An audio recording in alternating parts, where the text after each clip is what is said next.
Cravings, that intense urge to eat your favorite food, they're caused by both physical and emotional pulls, right? We seek pleasure by, we want to eat pizza and chocolate, and that gives us that tremendous high, but it's gone after just a few minutes. And that's because ultra processed foods can cause our brain to release hormones that make us feel amazing, but it's short lived. We want more good feelings. We need to eat more of the food. And now we have a problem, right? Because we're going round and around on a roller coaster. If you stick with me, I'm going to explain the big mistake we make with cravings. And then I'm going to give you 3 steps to get your cravings under control. Chocoholic is a term that I used to describe myself. And I did have some awareness that I wasn't controlling my chocolate consumption, right? Like I was buying what I was eating, but I was out of control once I started eating it. If I had one piece of a chocolate bar, I had to finish the chocolate bar. And often in my younger years, I'd have more than one chocolate bar in a day. So if you need to limit yourself when it comes to a specific unhealthy food, you likely have an addiction. Let me just put that out there like immediately right away. We are all carbaholics, right? But most of us aren't aware that we have this problem. Most of us walk around eating stuff that's too much sugar for our body. So we're at those high levels and we just don't know because our society normalizes eating excessive amounts of sugar, right? Excessive amounts of carbohydrates. And so therefore we do this on a daily basis. This is why we get triggered and are unable to stick to our diets. No matter what type of diet you are doing, you will likely cut, you know, and you'll stop doing it because of cookies, of chips, and any other junk food. You're going to get that out of your life, and then you're going to want to have a meal plan that's like on target, but then you'll also likely cut out you're going to cut out. Okay, let me start over. I'm even confusing myself. This is so confusing because our world tells us to do these things. If you're doing a diet, you're very likely to take away cookies, chips, ice cream, all that stuff, right? You're going to have a meal plan that doesn't have those things. You're probably going to stop going to restaurants. I'm going to add that in there too. You're going to stop going to junk food restaurants. But then you might go to work and your office mate is eating cookies or chocolate bars. You might get home at night and at the end of your day, your spouse is having donuts or pizza and they're doing it right in front of you. And then you feel triggered. You want to eat the thing. And the fact that you get triggered helps us to understand that cravings are emotional and they're based on habit, right? Because it used to be my habit to eat fun things when I see them. So if my spouse was having ice cream, I would have ice cream. If my spouse was having pizza for supper, I would have, as a matter of fact, it'd be the other way around. I'd probably be the one having pizza for supper. But if my spouse was having something fun for supper, I would do it too. So we are in the habit of eating things to have fun, right? And we're also in the habit to make ourselves feel better by eating fun things, right? Like that's a way that we boost our mood. That's a way that we make ourselves feel better if something bad happens in our day. And triggered means I'm not in control. So if I want to eat that thing, even though I'm on a diet, because I see you eating it, and this is the thing, Wellness Warrior, most people get stuck right here. What am I supposed to do? Avoid all the people on the planet, right? Am I never allowed to go out ever again? Right? I can't stop other people from eating whatever they want to eat. And so I get triggered and then I end up eating it too. So all of this comes back to habits and conditioning.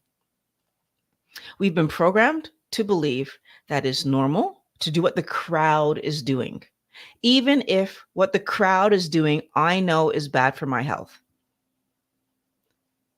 All the cool kids smoked. So, did you smoke to fit in? Everyone at the party is drinking. So, did you drink to fit in? I can remember that I drank a bit more than I do today when I was younger. And I'm going to guess part of that was because I wanted to fit in. But when I was about 25, I believe it was, I got my first car and I did not want to have an accident. So I stopped drinking when I went out with my friends. I was usually driving somebody else home as well. I was designated driver just because I need to get myself home. And guess what happened? I still had fun. And when I saw that at 25 that I could go out, not drink and have fun, that opened up a lot for me because I stopped worrying so much about drinking because everybody else was drinking. That was just that was just me not realizing that I could still have fun not being like everybody else. And that realization changed my life. But when it comes to food, it was not as obvious. It wasn't as obvious. I wish it was, but it wasn't. Everyone eats food, and no one ever sees food as dangerous. So I never had a reason when I went out to not eat what everybody else was eating. Well, never. Can I say never?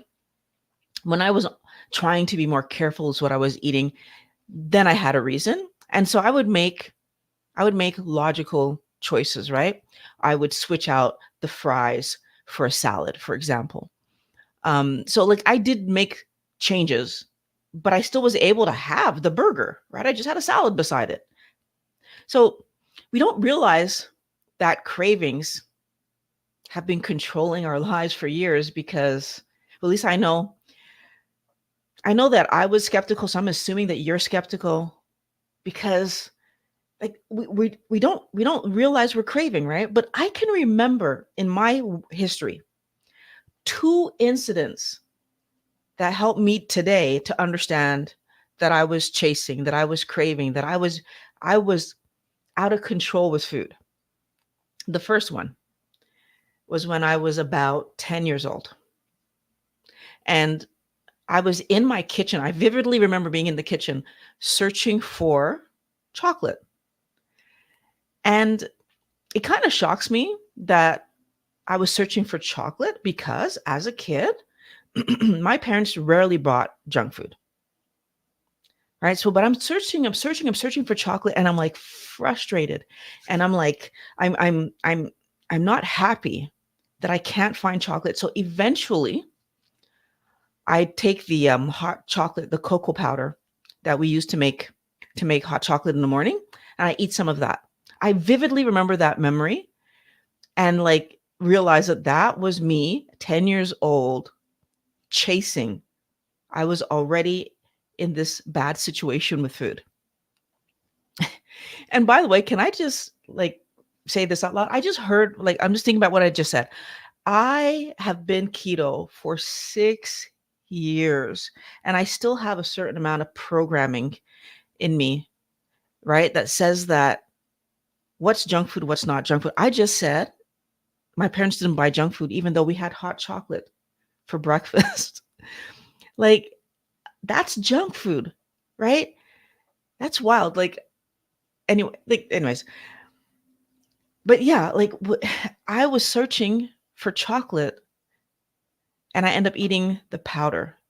Definite sign of a person that's out of control. The second story is also in my childhood, but I want to tell you what I did when I didn't have the hot chocolate. So if I go to get some hot chocolate out of the container and I realize, oof, there's not a lot in there, my mom's gonna notice this. What would I have done? I remember my second go-to thing was I would toast some bread and I would eat toast. So I was chasing chocolate, but if there wasn't any chocolate, I would eat toast. Again, why? but I'm getting that sugar, that carby rush, right? Now, maybe sometimes I'd put butter on it. Sometimes I might put a little bit of peanut butter, but often I just ate the bread straight. And I remember doing that. I remember doing that when I was bored, right? And having that same compelled feeling because I didn't find the chocolate, I would do it with bread. When people tell me that they want the good health results of keto, but that they could never give up bread, I'm so sad for them because I know they're not even aware that that sentence is saying I'm too addicted to carbohydrates to get my health under control. That's what that sentence actually means. And I was where you are, right, Wellness Warrior? If you're in that situation right now, I was there. I was eating my feelings. I was eating mindlessly. I was eating because I was bored. I was eating my way into a world of obesity and pain. And that pattern followed me until I was 46 years old. Everything changed when I turned 46 because I interrupted that pattern. And that's what allowed my cravings to actually stop controlling my life, right? My cravings actually just stopped. So I want to talk about how I changed that pattern, how everything just changed, right? And it's based on what I learned. So I thought I knew what was healthy to eat. I thought I did. I thought that if I remove treats, if I remove fast food, if I eat at home, 100% I'll lose weight. This seems so obvious to me. It seems like a no-brainer. You remove all of that, you lose weight. I thought that I understood exercise, that if I work out and I make sure that I do some good cardio so that I use more energy than what I ate, for sure I'll lose weight. I thought that that was just obvious. But like you, when I did that, I didn't lose any significant amount of weight. I lose 5 pounds here, 10 pounds there. But I didn't lose a significant amount like the excess 70, 80 pounds that I was carrying around on my body. I was not able to just lose that weight because I was missing a huge part of the puzzle. When I was eating at home, I was eating rice, pasta, and potatoes on a regular basis. I was eating bread on a regular basis. And what I was missing was that removing the junk food and the sweets out of my life was a good start, right? Because it was removing the sugar, the excess sugar that I was eating.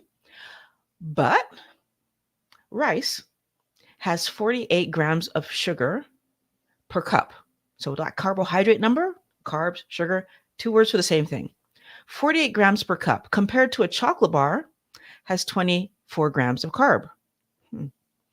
Pasta has 37 grams of sugar per cup. A cup of ice cream has 30. That's Mashed potatoes have 40 grams of sugar per cup, and 2 chocolate chip cookies has 9 grams. Now, granted, I'd usually have 4, but that's still only 18. The healthy things that I was eating had more carbs in them than the unhealthy things that I was eating. Now, granted, I was overeating the unhealthy things, so I was having them every day, but I'm having the healthy things every day too. Somehow, I was totally unaware that rice, potatoes, and pasta that were on my plate were giving me more sugar than the junk foods that I was eating.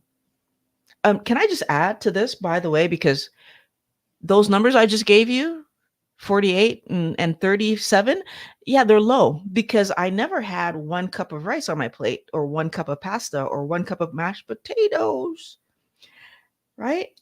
I had like 2 or 3 because I had adult size servings, right? So those numbers are even, wellness warrior, I've done the math. So I'm just going to give this to you straight. When I did the math on how much sugar was in my day, so sugar, carbohydrates, was in my day, I was at 400 to 450, well, let's say 350 to 450 grams of carbs daily without the junk food. So those were days where I only ate food, and I purposefully didn't eat any junk food, because by the time I started to check on this, I was already trying to be very good in what I was eating. Do we see the problem? To truly eat healthy, we need to eat what our body needs, right? We need to eat what our body needs the most. Our body doesn't need us to eat carbohydrates. So when I learned my body doesn't need me to eat carbohydrates, my body makes carbohydrates, and it makes all the carbohydrates that I will ever need, it started to really make me question, what the heck am I doing eating rice, pasta, and potatoes? But that's what I was doing. So I was overweight because I'm eating the thing that my body can make in excess, but not enough of the thing that my body actually cannot make. We waste time eating carbs. And what does our body do with those carbs? Because it doesn't need them, it stores them. It actually stores them away as fat on our body. We're eating this thing our body doesn't need, and it's storing it as fat. And then we are confused. I was confused that I was gaining weight, that I was overweight, right? And then if your body needs energy, what is it to do? Because it stored the thing it didn't need away. But what if it needs energy? What if it needs, and what it actually needs is building blocks, by the way. I didn't say that, but what it needs is building blocks. So when it needs energy and building blocks and it made you hungry, you give it sugar, and it says, no, no, no, stores that away and says, go get me what I asked you for, and you give it more sugar. No, no, no. And it just keeps doing that. It just keeps sending. Why do we eat every 2 to 3 hours? Because our body keeps saying, could you please go get me some protein and fat? And we keep giving it sugar. And by the way, fat is a good energy source that our body can use to make itself like energized and do things in our, like, it can actually do that. I was so confused by this information, and I'm doing all the things that I see everybody else do. My weight is rising. My weight is rising. I'm frustrated. And I didn't know how to stop this until now, which I just told you. That's what I learned. And there are 3 things that, because I learned that, I was able to do. And I'm going to share that with you, because if you do these 3 things, you're going to stop being triggered when you see food, right? When you see other people eating that food, when you know a holiday's coming and you're thinking about all that holiday food that's going to be in the grocery store, in the bakeries, in like when your birthday's coming around and you're thinking, oh, somebody might give me a piece of cake. When you are going to be faced with junk food going forward, garbage, you are going to know what to do if you do these 3 things, right? First thing, number 1, we're going to stop calling garbage food, right? We eat plants for fun. So when your body is asking you for food, for nutrition, it is in your best interest to give your body protein and fat. Stop calling plants food. They're not.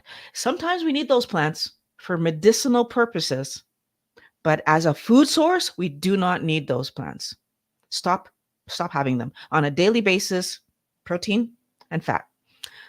Number 2, you're going to understand that food builds your body and fuels your body. And therefore, if you eat the wrong food, your body will store it, right? It's going to put it away as fat. So that means that food is the number 1 driving force of weight gain. And it is also the number 1 solution. Food is 80% of the reason you weigh what you weigh. Exercise, sleep, water consumption, saunas, uh, like all the other things that people talk about related to weight make up 20%. All of them together. Your food is doing 80. So please, please, please focus on what you're eating and eat the right things. And the third thing that you're going to understand moving forward is that you are being triggered by junk food because you eat them. You think about the food and then you eat it and then it's in you and then you want it. Okay. So I want you to think about something. Many people do not like salt and vinegar chips, as an example, or ketchup chips. So if you saw someone in front of you eating salt and vinegar chips or ketchup chips, or insert the thing, the junk food that you don't like there, if that person is right in front of your face eating this thing that to you smells gross, are you tempted to eat it? And I know most of you just said no, right? If someone's eating a junk food that you can't stand, you're not tempted to eat it. In North America, we have a hard time understanding Asian candy flavorings, right? We hear these, and even sometimes we smell the, and we're like, oh, I like it. No, that doesn't, right? Why is that happening? Because we don't eat that junk food. It's not our junk food, and so therefore we don't chase it. Going back to cravings are both emotional and physiological, right? There's these two things are happening at the same time, and that's what gets us to eat the garbage, right? And if you stop eating those things, which is the physical part, if it's no longer coming in, the emotional part can start to drop away. But if you keep it coming in, it's going to keep pulling on you, because when you eat it, that reward center of your brain is being lit up, right? And you're going to want it again, and you're going to want it again, and you're going to keep wanting it. The answer is to stop eating them. And yes, that means you're going to have to put in some really big effort, right? It is hard to stop eating junk food.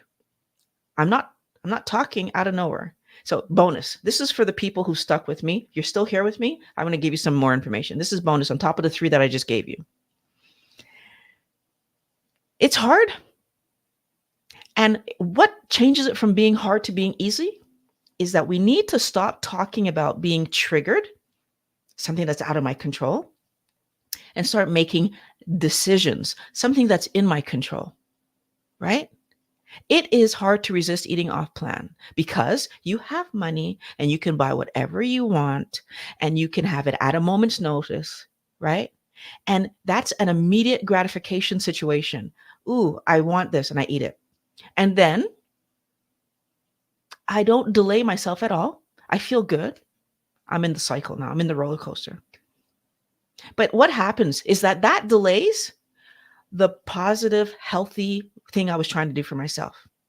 I don't get to live life in my healthy body because, oh, darn, I ate the cookies. Oh, no, I ate the chocolate bar. I had the ice cream. It's delaying my progress, right? This one small thing I'm doing in the moment to help me to feel good is adding another day or week or month to my ability to feel good. I'm doing what's easy now, and I'm going to live what's hard later, is what I'm trying to help you to see. Versus what happens if I decide to, I don't know, I'm going to not eat the cookie. I'm going to eat the healthy things. I'm going to do the hard work to eat the healthy things. And I do it over and over and over. Right now, today, I do the hard work and eat the healthy things. You know what happens? In the future, it's easier. First of all, it's easy to not eat the junk food because I've gotten past that. But second of all, the more important thing, the most important part of this is my body is healthy. Life is actually easier. Life is actually better. I get to do stuff with my body that I couldn't do before. I do so much. I can climb today. And I sure I would have been able to climb 7 or 8 years ago, but could I have climbed as easily as I'm climbing now? We went back to the ab on ab, which is the tree climbing thing that I've been doing with my daughter since 4 years old. And throughout the years, from 4 years old till 6 years ago, it was getting harder and harder and harder for me to keep up with her. And then once I started eating better and I lost weight and we went back, it's like we've still been going, and it's easier to keep up with her. I'm actually able to keep pace with the kids rather than them being far ahead and I'm dying behind. Your life will get easier if you do the hard work now. Life gets easier. And I know there's a bunch of people in the comments right now that are going to say things like, oh, but it doesn't matter if you have like one cookie once in a while, one chocolate bar once in a while. And I want to say to you guys, you need to trust me that I know that this sounds crazy to think that one cookie, one chocolate bar, once in a blue moon, oh, I'm just going to do that. First of all, it's going to trigger you and pull you back into a bad story. But even if it doesn't trigger you, that it's still causing damage because it's still happening once in a while. So I'm going to point this out to you. I remember back when I had my other house, there was a leak, right? And I didn't know there was a leak. And when it was raining, just a little bit of water was coming in behind the gyprock, and we didn't know, right? But then at some point we're looking at the wall and like, wow, the wall looks weird. Like it's like the drywall looks a little weird. Now that by the time that we saw that, I'm going to tell you what happened after, but I'm going to say, let's say we didn't notice it. So let's say we didn't do anything. The wall looks weird. But then we would have probably noticed it when the floor started to warp because water was coming in. Now, we did notice it when the wall was weird, so we didn't lose our floors. But here's the thing that's weird. When we opened that wall, like by the time that the gyprock, that we noticed that there was a problem with that gyprock, there was so much damage that it cost that the rot in the wood behind the wall was humongous, and there was mold.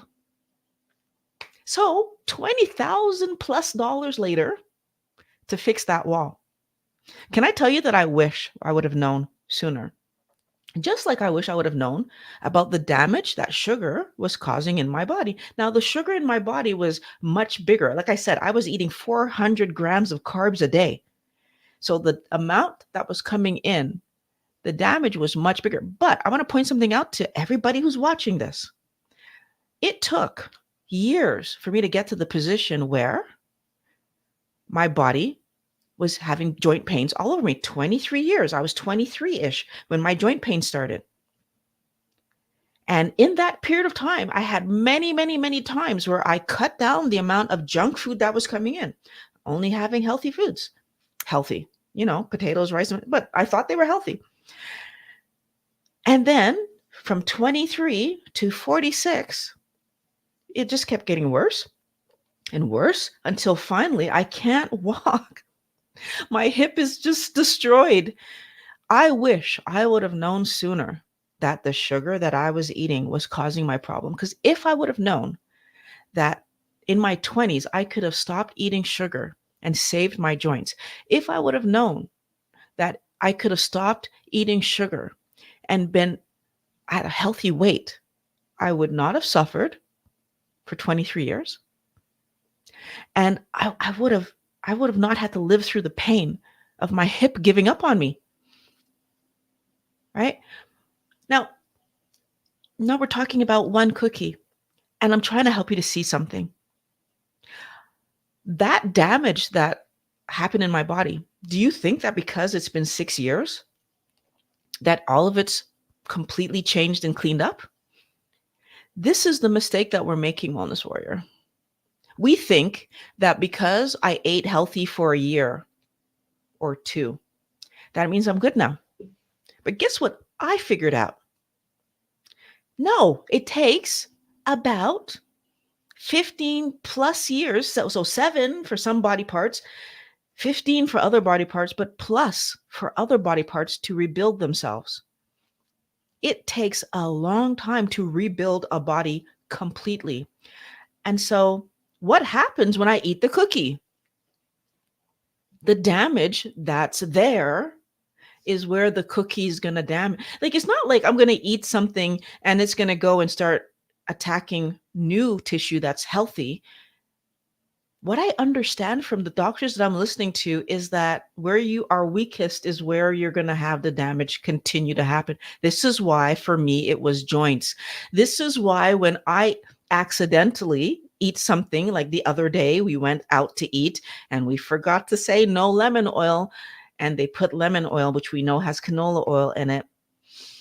And I was in pain. Where? In my joints. Why? Because that's my weakness. That's the weakest part of my body. And when the wrong thing comes in, that's what's getting touched first. That's what's getting poked at first. We need to understand that even though your body's frantically trying to repair you, every time garbage comes in or any other toxin, our body is struggling. So I'm asking you to commit to turning obstacles, like I don't want to eat, I don't want to stop eating cookies and cake. That's an obstacle. I don't want to feel different. That's an obstacle. I'm too attached to bread to stop or to give it up. That's an obstacle. I want us to turn obstacles into challenges, right? How am I going to put those cookies down? How am I going to be at a party and not be tempted? I want you to work on fixing it rather than just saying, oh, there's an obstacle. I guess I have to eat this way, because it's not true. You can invest the energy to overcome the challenge, right? You can do that today and then live pain-free in the future because you figured things out and you're eating properly and you're letting your body heal itself so that you're healthier for the rest of your life. Or you could do what's easy today and say, oh, I can't overcome this obstacle, and so therefore I'm going to just eat the garbage. I'm going to eat those cookies, chocolate, whatever it is, and suffer in pain for the rest of my life, suffer being overweight for the rest of my life. And I hope that the answer is obvious to you, because the answer was obvious to me. Once I learned this information, it was obvious to me. I had to put in the work, the hard work. Yes, this is why I keep telling you, Wellness Warrior, happiness takes work. If you want to be healthy and happy and enjoying your life, it takes work. And if you put in the work, you're going to get the benefit of the work you put in. So if you put in a little bit of work, you're only going to get a little bit of benefit. If you put in a lot of work, you're going to get more benefit. So I want you to enjoy your life going forward. Let's put in that work.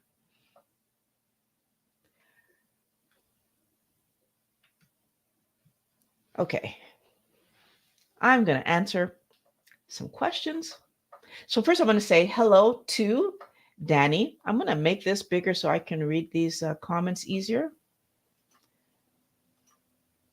Let's see. So I see Danny. Hello. I'm going to just say hello to some people before I try to read some of this stuff. So Genevieve Brown, hello. Brent Brady, hello. And hello, Mandel. How are you doing? Hi, Pat. I'm glad you're here. And I'm going to scroll back up and we'll start from the top and try to get through these questions and if you have questions, please QQQ in the comments so that I can know the questions for me. But I'm going to try to search through all of them as much as I can right now. And let's read some things. I'm just making it a little bit bigger. There we go. So, Garuda Legends, hello, and good morning, Sue. Roused about for fun. I'm so glad everybody is here today. I saw a Ravello on a, sorry, I'm not sure this, on a big scale and brought home some. I bought a groggy leftover. Okay, I'm not sure if that's for me. So do we have questions actually today? I would love to have some questions. Hello, Jamal 10. That's great to see you here. And I see my first question. Oh, you have a comment that I find interesting, but they are also contain fiber. Your information is misleading. I'm not being misleading, Jamal. I'm being quite straightforward with you. Um, we don't need fiber for pretty much anything in our body. We don't need fiber. Fiber is for plants. That's their structure to keep them rigid and help them to stand up. Otherwise, they would fall over and they wouldn't be able to, first of all, reach towards the sun for the nutrients they need from the sun. But second of all, like they would be laying down and that wouldn't be good for their process. So no, my information is not misleading. The reality is that we don't need fiber for any process, like any health process in our body. We've been told that we need it for like to be able to go to the bathroom properly. That's not true. As a matter of fact, so I'll just talk about myself for it right now. I haven't had fiber in my diet, like at all. So I'm talking, I've not had any plants for the past month and about 2 weeks. So zero plants, not even spices. I'm fine. Go to the bathroom regularly. Like no problem. So I hope that answers your question. And so the next one from Genevieve Brown. What about cheese? Is it allowed? So I want to pause right here and just say, I'm giving you information. This is educational. I want everyone to do their research and look up what foods are in your life that you're having and how they're impacting you. So that's the first thing I want to say, right? We all have to talk to our own doctors and just like, follow up on our health. But what I'm going to say is that it's not about allowed or not allowed. I took a decision to stop eating plants because I realized that those plants were harming me. The things that were happening in my life in terms of like how my body was feeling and like the reactions that I was having. So I'm starting there. So when it comes to yogurt and cheese and all these other things, again, I make decisions based on what I know about the sugar in those foods. The reason that I am very light on, well, first of all, I haven't had like yogurt in years. And the reason that I'm light on dairy is because I know that galactose, which is the sugar in dairy products, is 70% metabolized in the liver. And because of that, I've decided I'm going to be very light on that because I don't want to give my liver any stumbling blocks. I don't want my liver to struggle, which is what happens when we don't realize that we're, alcohol is the other thing that's metabolized mostly in the stomach, in the liver. So alcohol, cheese, mostly, and then fructose completely.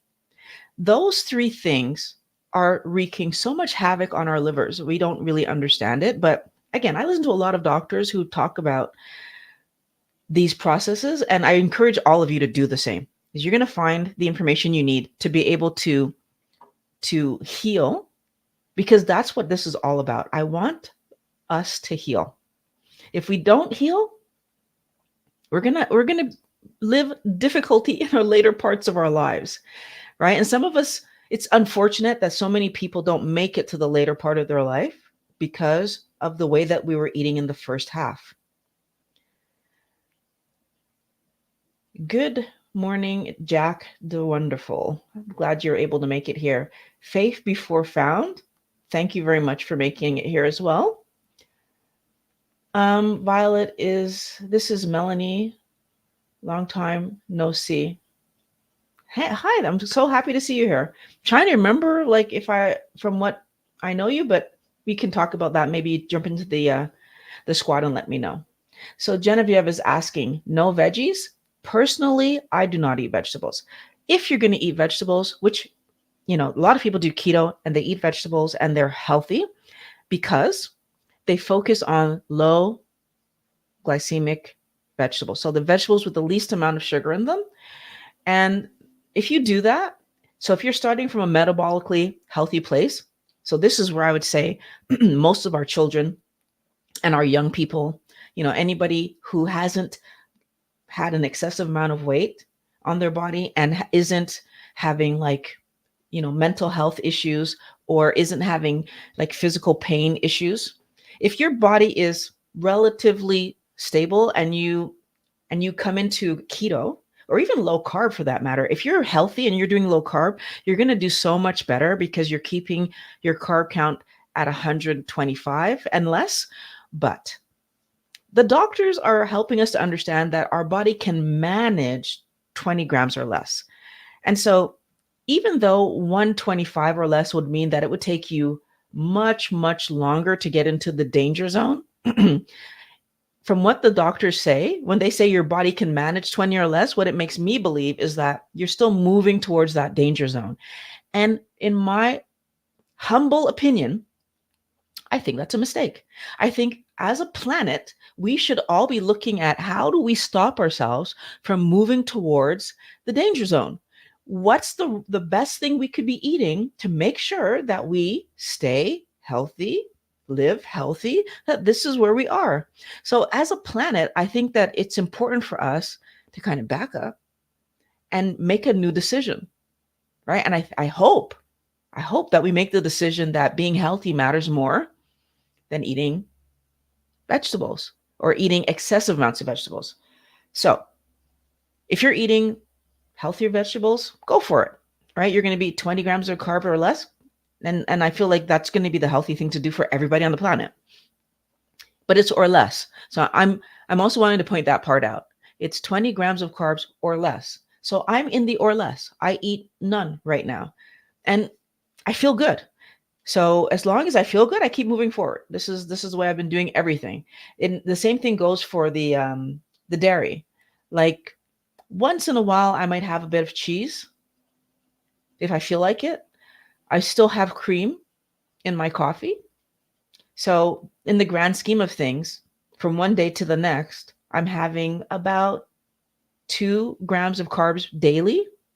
And then on one occasions when I have some cheese, I never try to pass 10 grams of carbs in a day because I don't think it's necessary. So that's what I'm doing. But I mean, everybody's going to make their decisions and do what makes sense for them.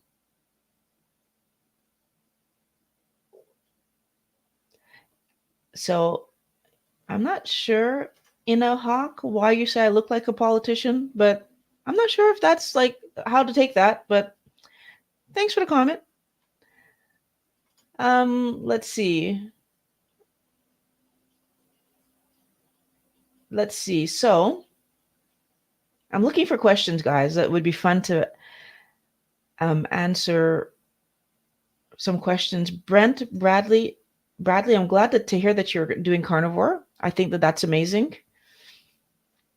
And Pat is actually shared up earlier that his fat percentage is down, muscle mass going up, and he's doing carnivore. So I think it's a cool thing about eating when you eat carnivore and you eat healthy is that your body can transition you from healthy, so from muscle, putting more muscle on and taking fat down, and your weight doesn't necessarily drop dramatically compared to like when we do diets that are low fat diets were notorious that your weight would fall but then it would come back up. And even on keto, my weight came down before I started to really be able to put on some muscle. So I felt like I had a drop and then it stabilized and then I started to do the switching. So there's something about eating healthy from the get-go that lets the transition happen. And so you don't lose weight as quickly, but I also think it's less of a shock to the body because you're not losing weight as quickly. So I hope that that's something that's interesting. And Genevieve, I hope I just answered the question about what's the issue with vegetables. I definitely feel that if you're eating the right vegetables, there's no problem. So let's see. Do I have any more questions? I'm going to jump down a bit further. So I see. Okay. Genevieve is asking if nuts are okay. So I'm going to answer this question in a different kind of way. If my body is asking for protein and fat, where's the best place to get protein and fat? And that's going to be from meat, fish, poultry, eggs. And then we have the dairies, right? So when we're asking if vegetation's okay, what we're really asking is like, how much am I hurting myself by eating those things? I can't answer that question because I don't know, right? I don't know what your health history is. And I don't know how eating too much nuts could impact you. So I can only tell you my story. Here's my story. When I started keto, I lost 80 pounds. I felt uncomfortable. I decided to put back on 10 pounds. So, and I'm now at that, well, I'm 5 pounds less than the weight that I was when I lost this 80 pounds to begin with. So, but this is where I've kind of stabilized, right? So I'm 75 pounds down from when I started. And when I started keto and I lost weight, I was eating lots of vegetation. So I was having vegetables every single meal, and I was eating nuts. And I was, at the very beginning, I was even making keto desserts and all kinds of stuff, right? So I was doing all the keto things. And I quickly let go of the keto treats because I went to a conference and I learned from Sally Norton about the problems with almonds and almond flours. So I dropped those right away. And I have a video coming up very soon about that. So I'm not going to go into that in detail right now. But what I will say is that when I was still eating cashews, right? So I dropped almonds, but I was still eating cashews. I was still eating sunflower seeds. I was still eating pumpkin seeds. So I just let go of that one thing. Fast forward about a year and a half, 2 years after the point where I dropped the almonds. So you're talking 3 years into my journey. I started to notice that when I ate cashews, first of all, cashews have become, rather than it being a once in a while thing I was doing, become part of my meal plan. So several times a week, I was eating cashews, and eventually it became every day I was eating cashews. And I wasn't having one serving anymore. I was having like 2 or 3 servings. So what happened? Well, I only realized it when I started to pay attention to the part that I'm having more than one serving, and I was starting to feel compelled again. And I'm like, whoa, what's going on? My cravings are back. And it turned out that the amount of sugar in cashews, because that was the thing I noticed, is like, I'm eating cashews. I'm like, wow, these taste sweet. And at first I thought it was a brand that I bought. I tried a few different brands. No, they were tasting sweet to me.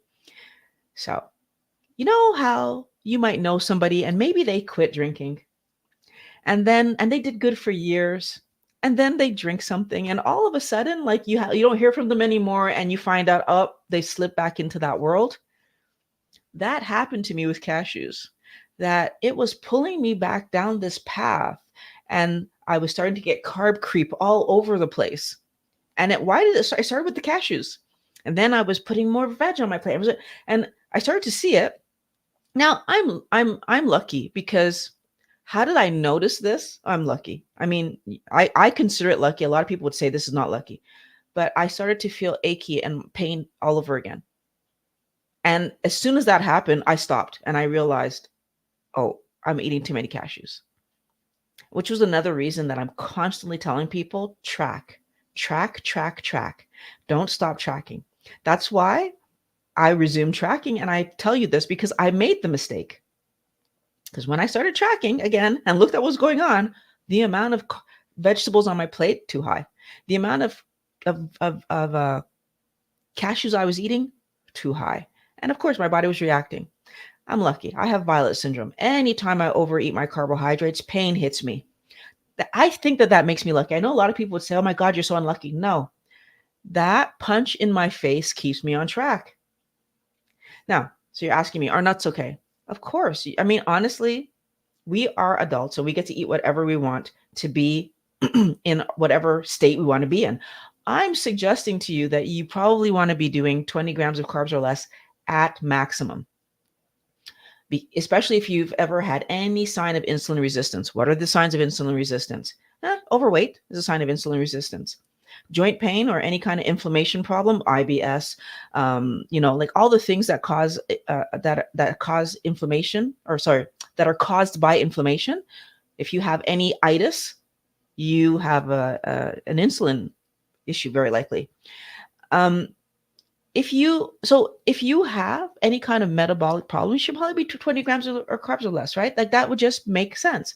Now, most people aren't doing that. If you're watching this, I'm hoping that you're trying to figure out what's going to be better for you. And that's why I'm saying this. So, are nuts okay? Yes. If you're the kind of person that can eat a serving of nuts and you don't go off the rails, yeah, nuts are probably fine for you. They weren't fine for me. They pulled me back down that rabbit trail of, oh, yeah, don't forget, Violet, you have a carb problem. Don't forget. And I got pulled in. And that's where I ended up realizing that I'm taking nuts out of my routine. And that's fine because I don't eat for fun. So this is another thing. I didn't say it earlier, but I'll say it now.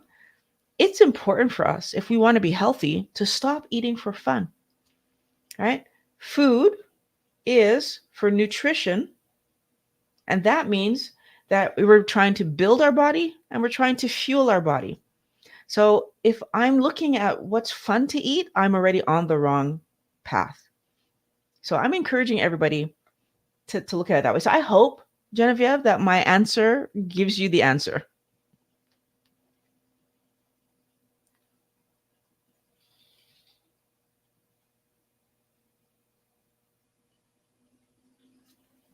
So let's see. I don't see any more questions.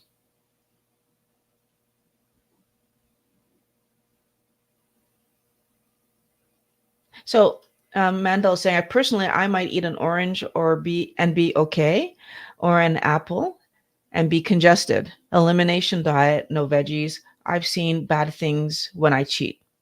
So I feel like, unfortunately, but maybe fortunately, it's like there are some things.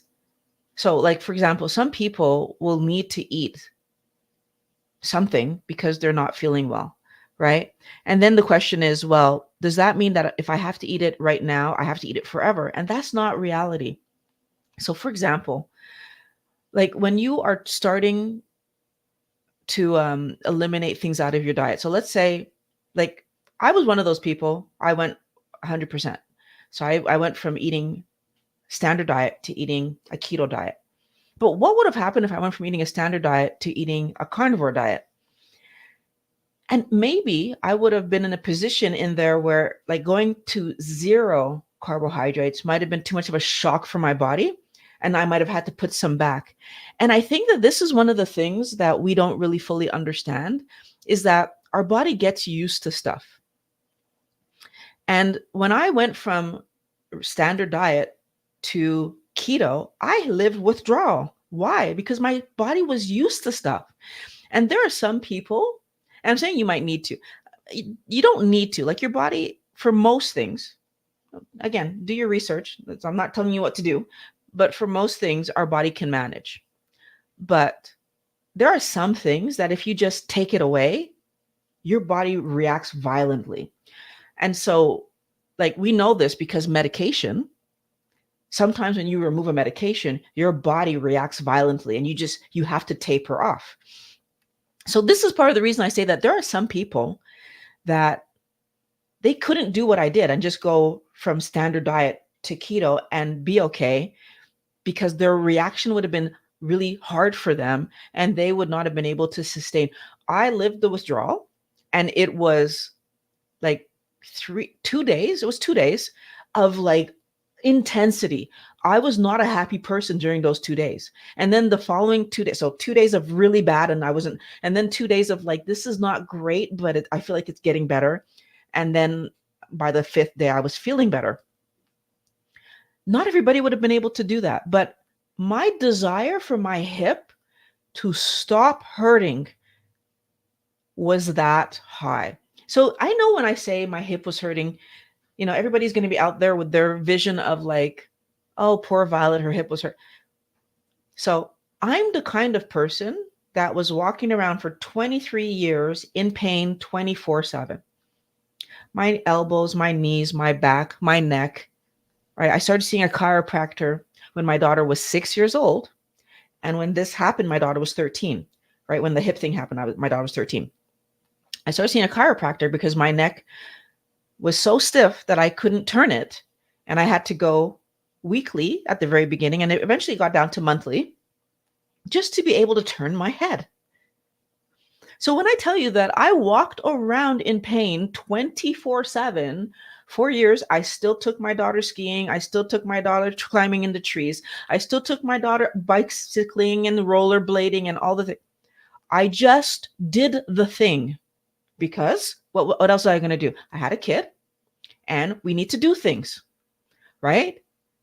And and even when I met the Pat and the boys, they were 9 at the time, and we took all of the kids doing things. So I'm doing even more things because we're doing more things. We have more opportunities to do fun stuff and more ideas because then they brought ideas. We're gonna go ice skating. We're gonna go toboggan. We were doing all kinds of stuff with me in pain, 24/7. Right? I would have to recover for 2 days after doing these things. That's not a joke. When I say to people that I had to recover for 2 days, they think I'm joking. It's not a joke. That's why we only did things on the weekend, because I need to recover. So when I tell you that the hip pain, let's say my normal pain was here, the hip pain was like this, it's because I couldn't do it. So I think that most people, like, they downplay when I say I started this and I was willing to go through that withdrawal. Like, I was going for, I took it this, I saw a solution, I took a decision, and I'm like, I'm doing it. I'm doing it. That's it. I'm doing it because they're telling me this will stop my hip from hurting me. So, and I'm telling you that when I was trying to fix this and I went through withdrawal, the withdrawal was hard. Like, I pushed through because I had a vision that if it worked, my life could go back to normal. It didn't go back to normal, Mandel.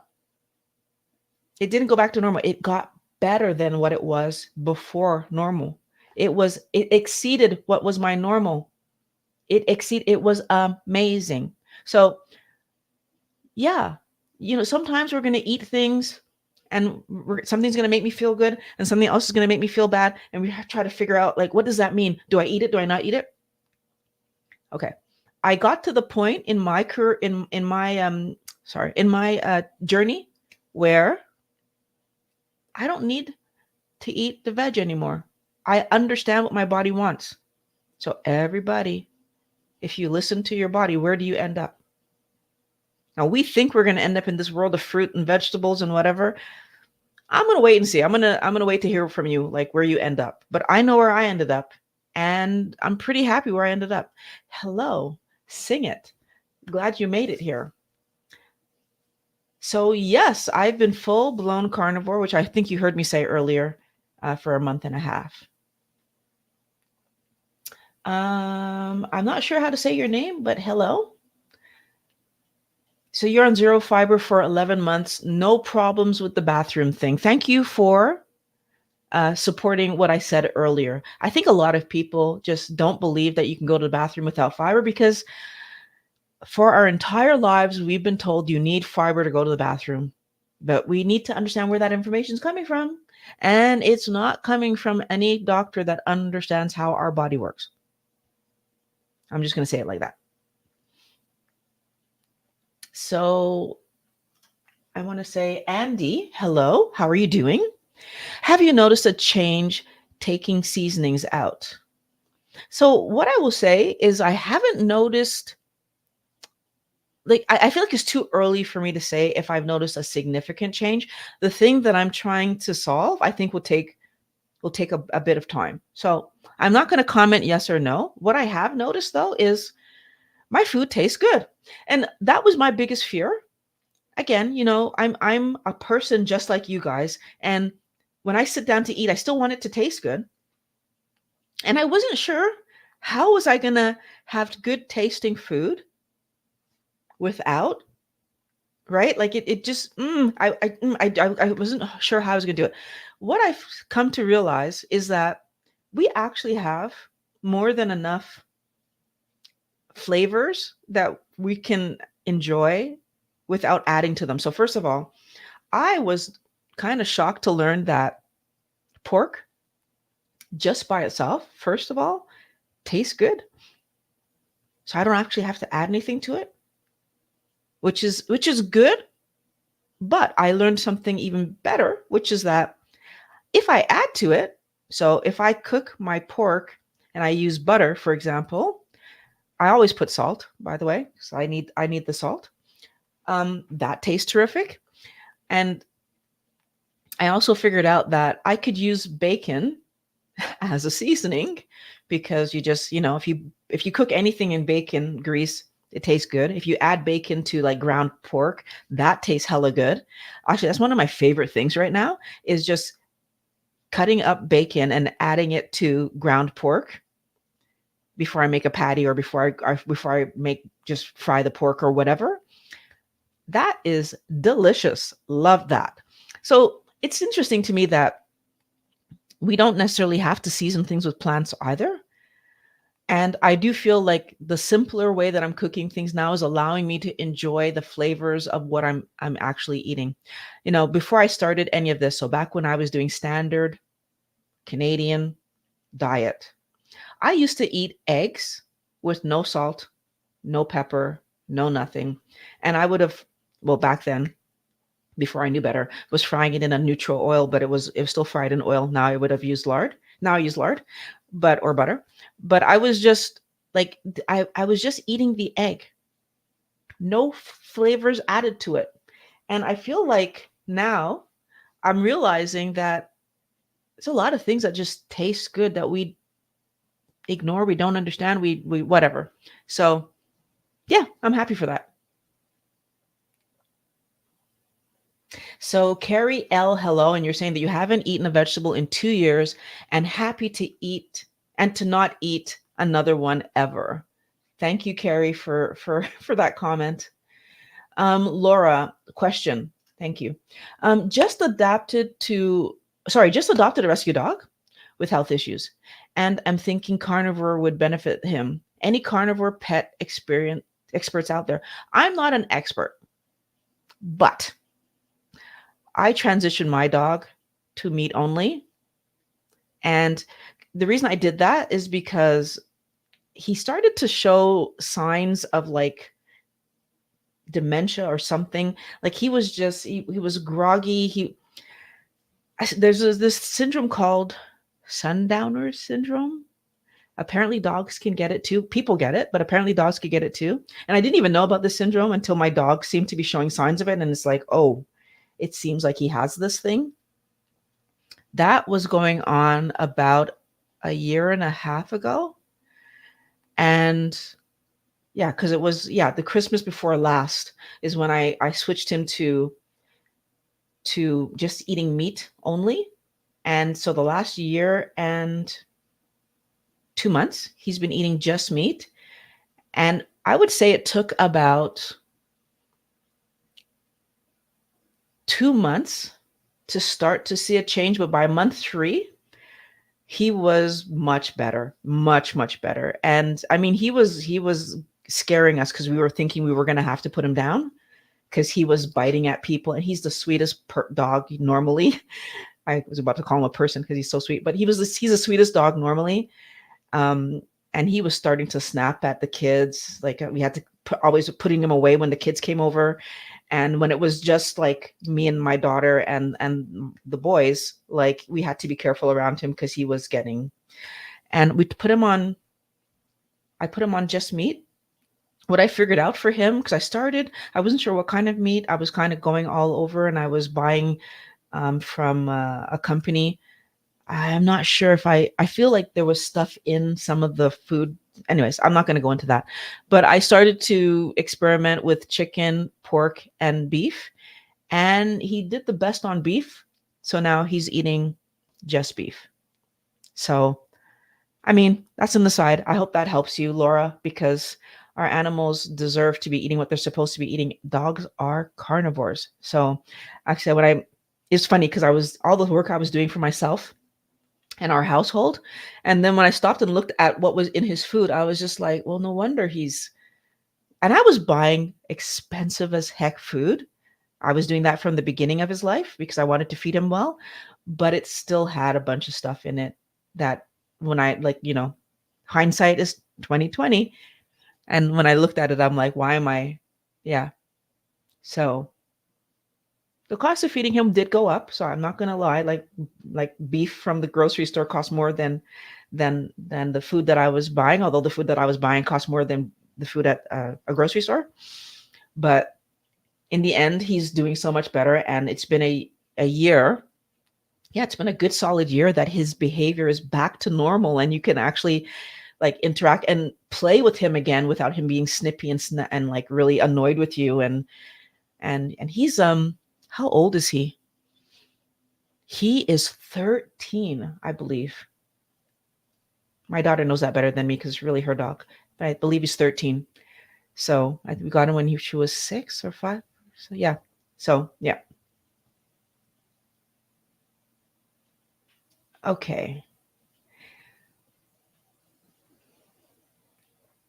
So let's see if I have another question here. One of the things that is really nice is that once you start to understand this information, you really have an opportunity to um, to improve your health and keep iterating and getting better and better and better. Hurricane season where Mandel is. What's shelf stable if we're looking at like a week without power? I know sardines, but I don't have shelf stable fat.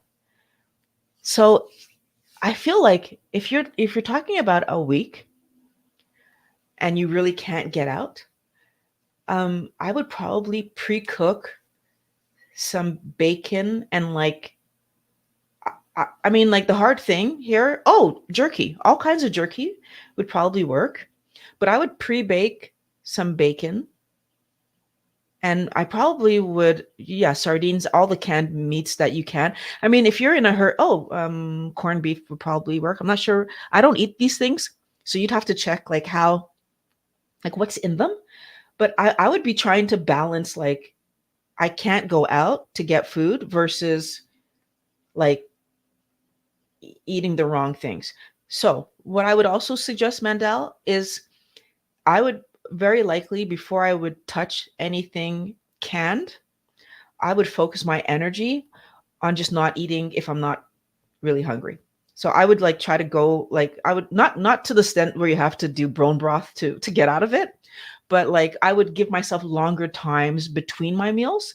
So for example, I normally eat every day, so 20 every 24 hours ish, 23 hours, let's say. So I probably would give myself the opportunity to go I could do 48 and then eat real food.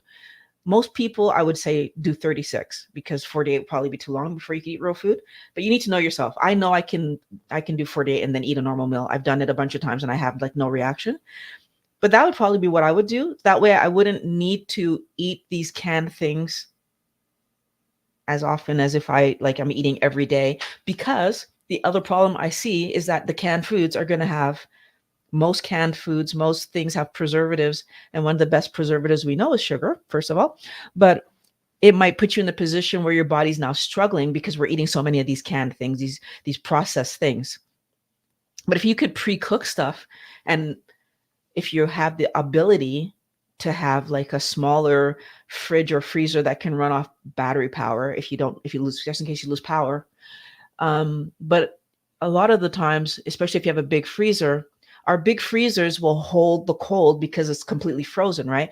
Will hold the cold a lot. So if you can pre-cook some stuff, put it in the big freezer, and then you just take it out when it defrosts, you eat it. That might be another option that you have. But then it's like just a matter of make sure you don't leave the freezer open for too long so that it defrosts. But those are probably the things that I would do if I was trying to get through just 1 week. Because I remember 2 years ago, 3 years ago, my freezer broke. Yeah, 3 years ago, my freezer broke and I had to get a new one. And while I was waiting, because I ordered one, because we were back in that time where things took forever, and they still take forever to arrive to us.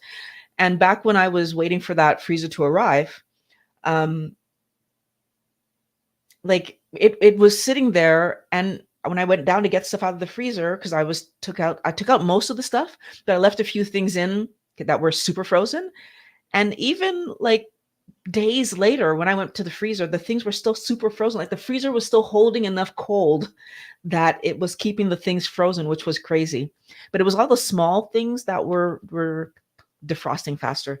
So if your deep freeze, because you're not going to throw your stuff away, is in there, and you put the other things on top of the stuff that's frozen, I think that could work out for you. That's a long explanation to say that I would pre-cook as much as I could pre-cook, especially meats, because you could just take it out, defrost, and eat the meat, like not hot if you have no choice. And if you have the ability, my parents have a camp stove that they keep, even though they don't camp, but they have a camp stove where you can put propane on it just for that kind of situation when the electricity goes out, so that they can cook and warm things up and, do whatever, so that they can be in their own home and be okay. Wow, long answer. Sorry for that. So there's another question here from BWLIB. What are early meal ideas besides eggs? Thank you. Okay. The number one thing I encourage everybody who's trying to go from a standard diet to a keto diet to do is track whatever you're eating.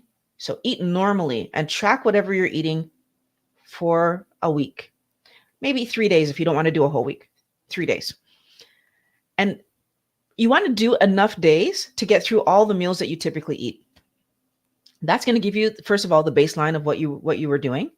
But the second thing that's going to give you, which I think is the most important, is you're going to start to see what veg do you put on your plate that actually can stay. So maybe you're going to realize that you like things like cauliflower or broccoli or cabbage or like the leafy vegetables, and you might realize that you are totally fine to eat those things, that you like them. And if you do, that's the place to start. Is like what you're going to do is you're going to look at your plate and you're going to take the high carbohydrate things off your plate when you start. So that means you're taking things away like rice, pasta, and high glycemic vegetables. That's the first things that are going to go. You're going to take things like bread and most packaged foods. If you cannot eat them, you're going to try to do that. So like most of the packaged foods are not healthy anyways. You can take those off your plate. And then, let me see. And then you're going to have whatever meats you had on your plate, which is the other thing, is that you're going to allow yourself to look at those meats and how can I still cook them without the high sugary things that might have been in the prep of the meat, right? Again, it's something you're going to have. That's why I say make your meals, track what's going into these meals so you can start to see where's the sugar coming from, right? A lot of people don't realize how much sugar there are in some of the things we use to season, like peppers and onions and tomatoes and like one small piece of any of these things isn't a big deal. But when you're putting all of them in to season your meats, and then you end up eating them because you're taking your meat out with that stuff, it really does add up. So the meals that I'm suggesting to you are your meals without the high carb things. So for myself, my problem was that I didn't eat vegetables at all. Like the only vegetables I ate before I started keto were carrots, potatoes, usually in the form of French fries. Yeah. And if I was at my parents' place or if I was at Pat's place, then there might be a few more vegetables. And honestly, I would just not usually eat them anyways, although they might have been on my plate. So my meals were looking like a piece of meat and rice, potato, or pasta, or they were things like hamburgers with fries or pizza or stuff like that. So when I was trying to do this, I actually had to go looking for the veg. I understand a lot of people, because they're trying to be healthy, eat vegetables. So you might not have that problem. You might have the veg around and you're just trying to figure out, what's the meal supposed to look like? So start with where you are comfortable. Whatever vegetables that you're comfortable eating, you need to think about your entire day. Whatever you're eating needs to add up to less than 20 for the entire day. So once you get that sorted out, then yeah, you're probably going to be fine. Then you can kind of refine it as you go forward. and just making sure that you're always staying under 20 grams. Now, I will say that doing this is a bit tricky because the way that I did it, I brought in a bunch of vegetables that I had no clue about. So I did need to learn how to cook them. Again, if you already eat vegetables, you probably know how you like them. It's going to be easy part for you. And then once I started cooking them, broccoli, that was another vegetable that I did eat. So broccoli was also on my list. And then once you start cooking them and eating them, which is what I did, you have to figure out your serving sizes. I weighed everything. I can't know how much carb is in broccoli versus cabbage versus kale versus whatever. I can't know if I don't weigh them. So I weighed everything. Again, it's a lot of work at the beginning, but you do this work now to have health and happiness and easy life later. So we do the work now to enjoy it later. And once you've figured all of that out, you just eat those meals, right? I want to have everyone really just look internally and be honest with yourself. Because I had to be honest with myself. When I did this exercise and I wrote down everything I was eating for that first week, a lot of things were on repeat, right? I don't have 15, 30 meals. I don't eat a different meal every day of the month. I had maybe I had 7. If I went back, I'd have to go back and check, but maybe I had 7 meals, right? And often of the 7 meals, it was the same side dish with a different meat, or I was having something from outside the house. So like I was having a lasagna that was pre-made by a company, or I was having pizza that was made by a company, right? So it wasn't like a chicken pot pie that was made by a company. It wasn't like I was actively making these things from scratch in my house. So I want us to think about the fact that if we're trying to be healthy, then we're going to focus on what's our reality. So even if I was doing 7 things in rotation, so if I have 7 healthy meals in rotation, right? Can it work? And I think it can. So start with what you eat and make your meal based on what you eat, because that's the best chance you have of actually following through. You know these flavors, you like these flavors, so eat these flavors. And if you end up experimenting, just make sure whatever you experiment with falls within what you're trying to do.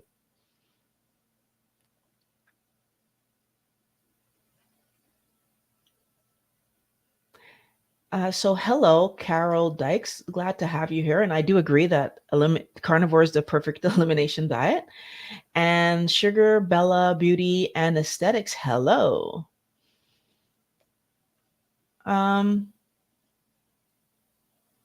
So let's see. Oh, that's a new name to me. The Kawaii Core Kitten.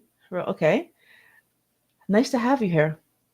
And you said you came here because DD Bets and DFs put me on a timeout. Okay. Because you asked him a question. Okay. Well, I'm glad to have you here. I hope you learned something. I'm sorry, Carol. God, I love the stories of transformation. I appreciate you, and I appreciate that that inspires you. So K Day. It looks like a question. How many carbs can you have before you feel different? So for me, okay, when I was going from standard diet down to 20 grams of carbs or less, and by the way, just to add to the story, I went from standard diet down to trying to get down to 20 grams of carbs or less. I was not successful.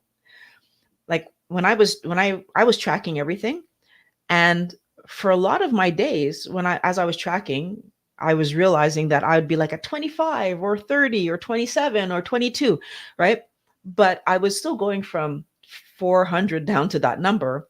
So to go from there to there, you notice it obviously immediately. That was a huge to my body. And like I said, I had the withdrawal, I had all the bad things. But then if you're talking about once I got down to those low 20s and my body was used to it, I got to 20 when I started to add a little bit of fasting in, because I feel like when I started to add a little bit of fasting in is when my brain kind of clicked into, you really don't have to be eating as much as you're eating. So because when you go even a full 24 hours without eating, it kind of puts your brain to a different thought process when you're looking at like how you load up your plate during the day. And so I think my ability to do a fast helped me to see that I could actually eat um like 20 grams and be okay. So I really started to work harder at that point to get to 20 and do 20. And then I would say, so now we're talking about, well, how much before you can tell? The way that I figured out that I'm actually an 18 person and not a 20 person is because I lived for a good period of time. And I really wish I knew exactly how many months off the top of my head. I'd have to go back and check. But I lived a good period of time at 20. So now I was really hitting it. I was like 20, 20, 20, and I was being really good. And then all of a sudden, 20, I was having pain again, right? So violet syndrome started to kick in. And I'm like, what the heck is happening? And I brought it down and I brought it down. And I realized that when I hit 18, I felt good again. And I was like, well, that's interesting and not what I was expecting. And it kind of helped me to understand that depending on how much damage your body has, is what will determine what your carb number is going to be. So we cannot assume that is always 20. And it's part of the reason I think Dr. Westman talks about like prescription strength keto versus like regular. Like if you do net carb, he's like, that's doing over the counter. And he's like, but if you're doing net carb and you're struggling and you're like not losing weight or your inflammation is still there, whatever the reason, whatever you're trying to solve, your skin problems or whatever you're trying to solve isn't solving. And he says, do prescription strength, which is total carb. Now, I didn't do total carb. I just kept coming down. I did net. I've always done net. But I just kept coming down. And then I got to 18. It was like, oh, okay, so I feel better at 18. But that helped me to understand that 1 gram of carb can make a difference. Because like when I cross 18, so 18.5, 19, I don't feel good. My body starts hurting me again. But I'm lucky. Like I said, my sign that I've had too much is immediate. It's physical. I feel it. I know. Not everybody has that story. And not to mention that your body's signal to you is about the damage that's happening. So I don't want to feel that because I know that when I feel that, that means internal damage is happening again. So wellness warrior, I want you to think about something. Even if you don't get pain like I do, because pain is a clear signal. Damage, that's a clear signal. But what if you're getting a skin breakout? Or what if you're gaining 2 pounds? What if something is happening that doesn't feel painful? We need to understand that damage is still happening internally. Right? If you're retaining water, damage is still happening internally. Like that revelation for me, again, it helps me to be so on this message to you guys. Do not wait for the day when something is actually broken inside and now you're in the hospital. Because that's what we do, right? We wait until something's broken and then we're like, oh gosh, I have to really do the thing. I'm really going to do it this time. But sometimes it's too late by the time that the thing is broken. And we don't want that. We want to solve it before that problem happens. So yes, I think some of us are so sensitive that we can tell with 1 gram, like me, but not everybody's that sensitive. And not everybody's signal is that quick, right? So if you end up gaining 2 pounds, for example, and you realize like, oh, like I'm a little bit higher, but by the time you're going to realize that you're a little bit higher, like you might have been a little bit higher for how many days, and you might have been over by how much each of the days. So how do I know which one is which, right? If the thing that's happening to me is weight gain, and I'm not going to be able to see significant weight gain because 2 or 3 pounds is not enough, right? Because I know for me, I spin around a number, right? Sometimes I'm a pound over, sometimes I'm a pound under, sometimes I'm 3 pounds over, sometimes I'm 2 pounds under. Like I spin around a number, right? Did I have a bowel movement today or not? Like you just, right? So because I know I spin around a number, like gaining a pound could never be the thing that's going to help me. It's never going to be the thing that's going to keep me on track, right? Because because I'm not going to be able to see that fast enough, right? I have to gain 7 pounds to be like, okay, this is weird. The same way, so I'll give you the flip side of the coin. The same way that I started my challenge that's coming up, that video's coming soon, the egg challenge that I started, because I lost 7 pounds and couldn't seem to put it back on. It's like, what the heck? Like that's weird for me. Like, and so we need to understand that our body is always trying to give us information, but if we are so inflamed all the time that we can't tell a new inflammation, we're going to miss the signals. If we're so if we're eating the wrong things to such an extent that we're in cravings and our mind is preoccupied with, we're going to miss the signal. If every time we get thirsty, we feed ourselves, we're misunderstanding the signals. So we need to work the best we can to pay enough attention to help ourselves understand these things. So I really think you guys should, if you're not subscribed, you should subscribe, because I have a video about with Sally Norton coming up that's going to be very helpful, and I have a video about this protein thing that I figured out that's going to be very helpful. So I'm encouraging everybody who's here, you should subscribe, because I think that's going to help you. I don't ask for subscriptions often because I don't remember, but I really feel like that's going to be something that's interesting. So Sing It has a question. Do you buy sugar-free bacon, or is it not the big deal to you? For me, it's not a big deal because I eat so very little carbohydrate that I don't worry about it. So yeah, for me, I don't worry about it. I think that if you're sensitive, you should worry about it. So, and this is the thing, right? Because it's coming in meat, I'm not so worried. When I have cream in my coffee, I'm not so worried. But it's not that I'm ignoring it. I'm just worried less about it.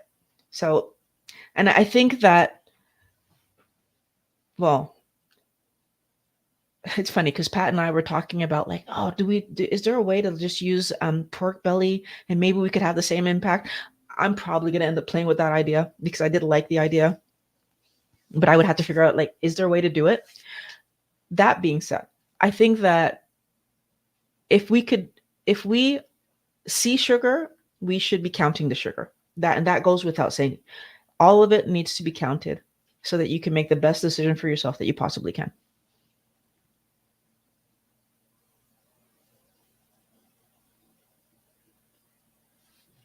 So I'm very glad that whatever I said was helpful to you, Laura. And Kenny L is saying that we should be given our animals low-fat meat. Thank you, Kenny. I did not know that. That's very good to know. If you know, if there's any place you can point me towards for more information about that, I would really, really appreciate it, because I definitely am very happy to see that my dog is doing better, and I would love to help him even more.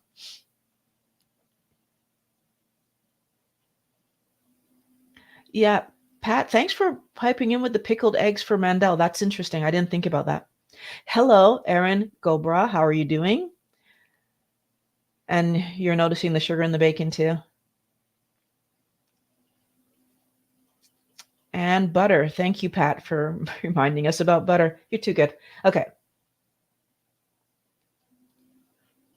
Oh, so Invincible VS says that your dog's gray hair reversed and started running, and he started running around with more energy than he was much younger than his much younger daughter after changing to raw meat and fat. Oh, I'm sorry to hear that he passed. But that's good data. Thank you for sharing.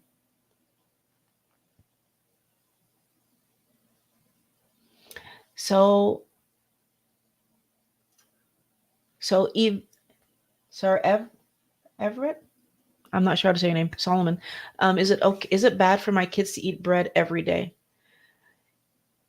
So, not a doctor. I'm just saying. I wish I knew back then what I know now, because my kid would not have been eating bread at all.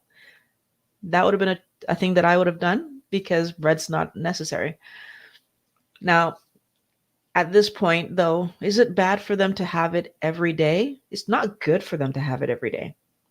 One slice of bread has 15 grams of carbs. When we consider that our children are usually smaller than us, so they're like, they're little people. Um, the fact that we are giving them as much carbohydrate as us is scary. Our bodies are bigger. Their bodies are growing. So it's like on some level, what we want our kids to have is the best possible energy source and building blocks.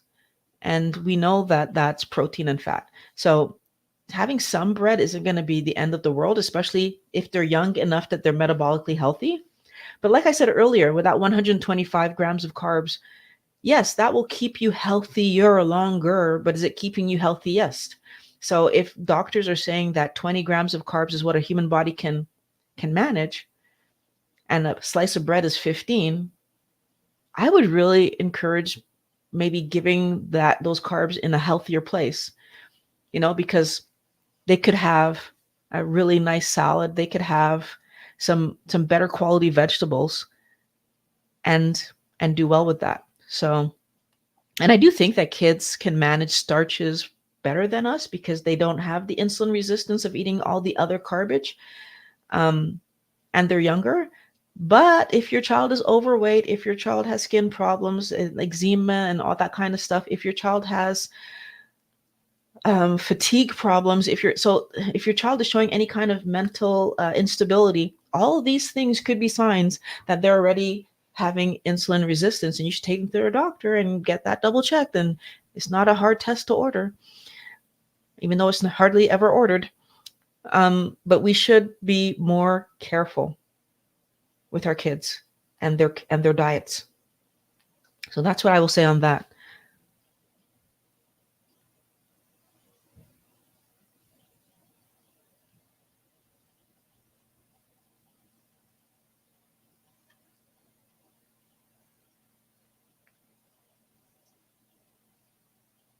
So I have another question.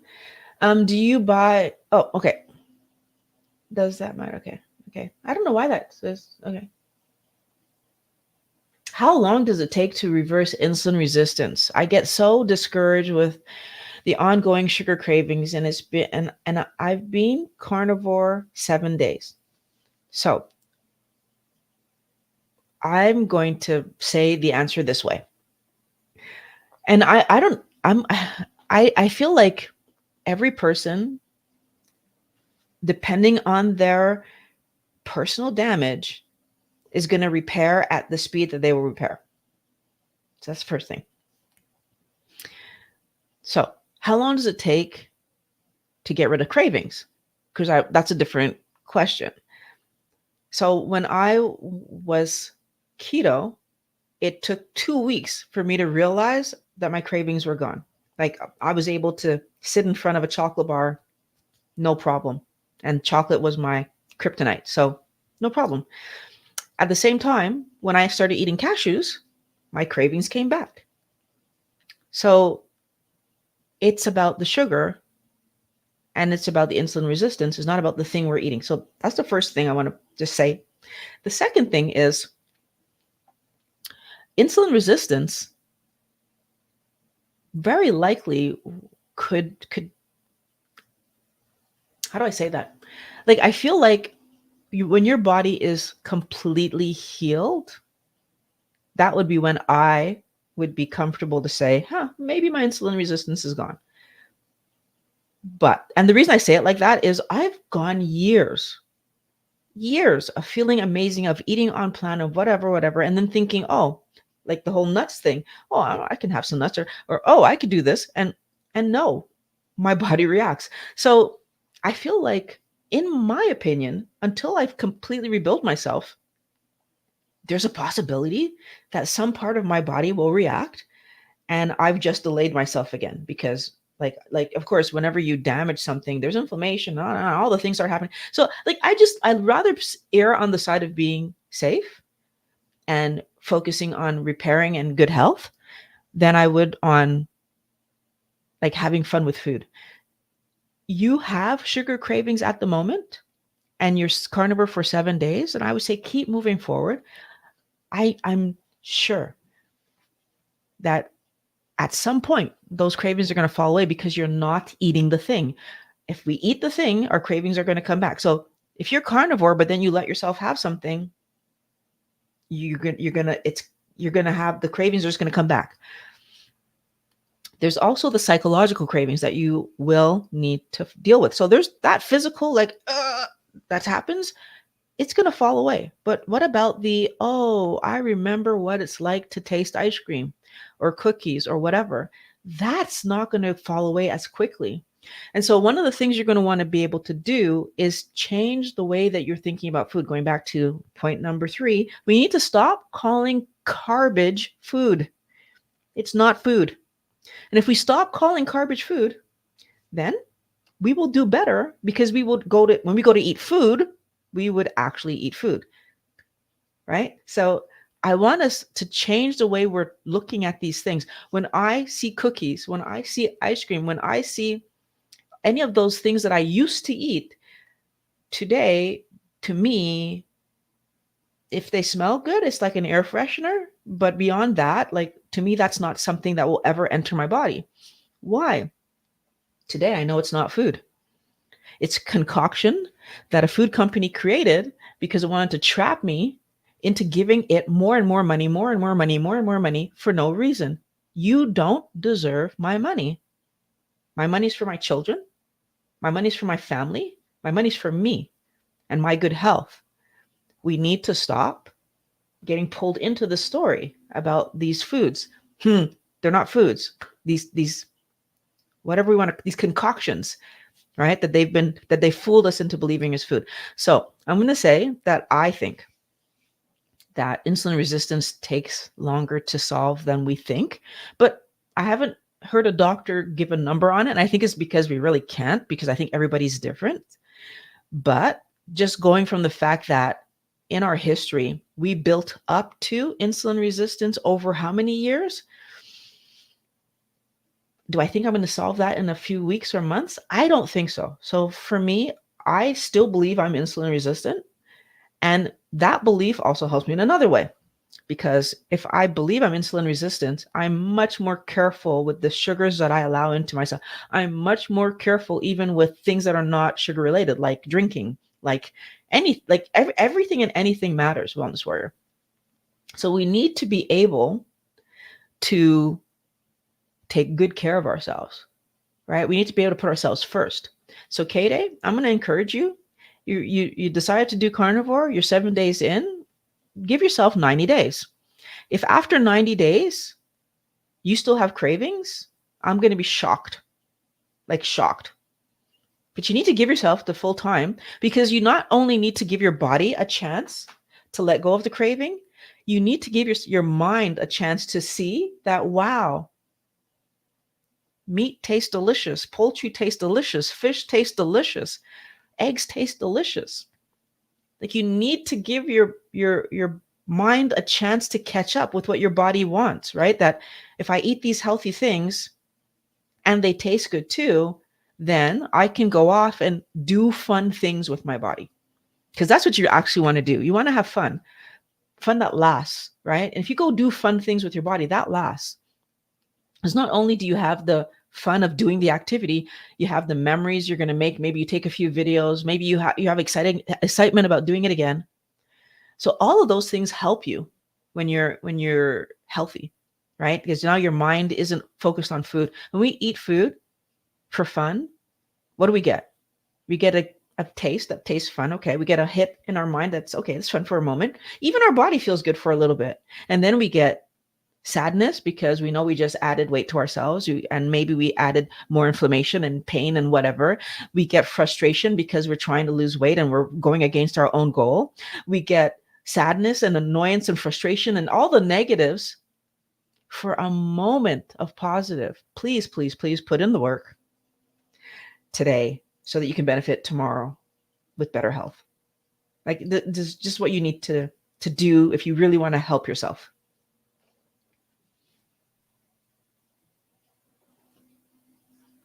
Thank you, Ange. I'm so excited about it. I'm so excited about it. Um,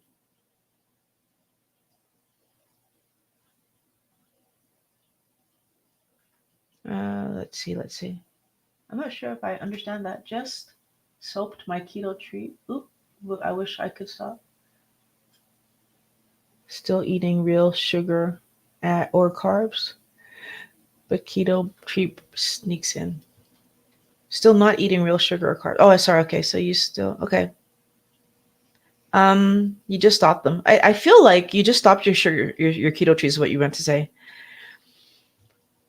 Um, so keto treats are sneaky because when we have keto treats, and I had them at the beginning. So again, I'm talking from my experience and like what I saw was happening to me, but also what I've learned from talking to other people. It's like you're making this thing because you think you need to have fun with food, and it companies have us so brainwashed with all this fun food garbage. And we actually believe that we need to have fun with food. So then we get pulled into the world of these, I'll call them, influencers who are, and I want to make a distinction. There are some keto channels that make treats and instruct us on how to use them. And their instruction is, use this as a way to transition. But I wish that I would have found those first, because the ones that I found didn't talk about transitions. Like, you can eat this, you can eat this, you can eat this, you can eat this, and it gave me this impression that, oh, like I could just do keto and eat these treats, and everything's gonna be fine. Yeah, I was wrong. It's not a good thing to do. Like when you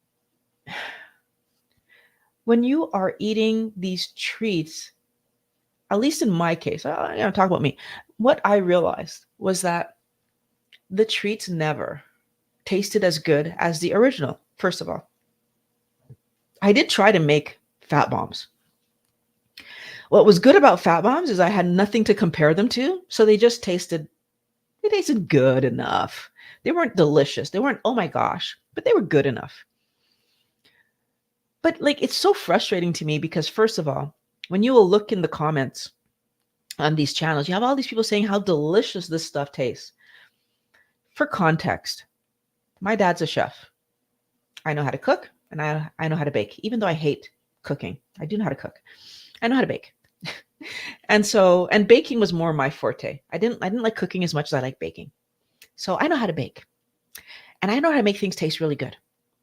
So when I look in the comments and I'm saying, oh, this is so delicious, da da da da da da, and then I make something and I'm thinking, I must have made it wrong. So I make it again. It tastes similar. And I make it again. It tastes similar. This is like, so first of all, I feel like people are so frantic to have junk to eat that they will say that anything that tastes okay tastes good. For example, as the old adage goes, even bad pizza is good pizza.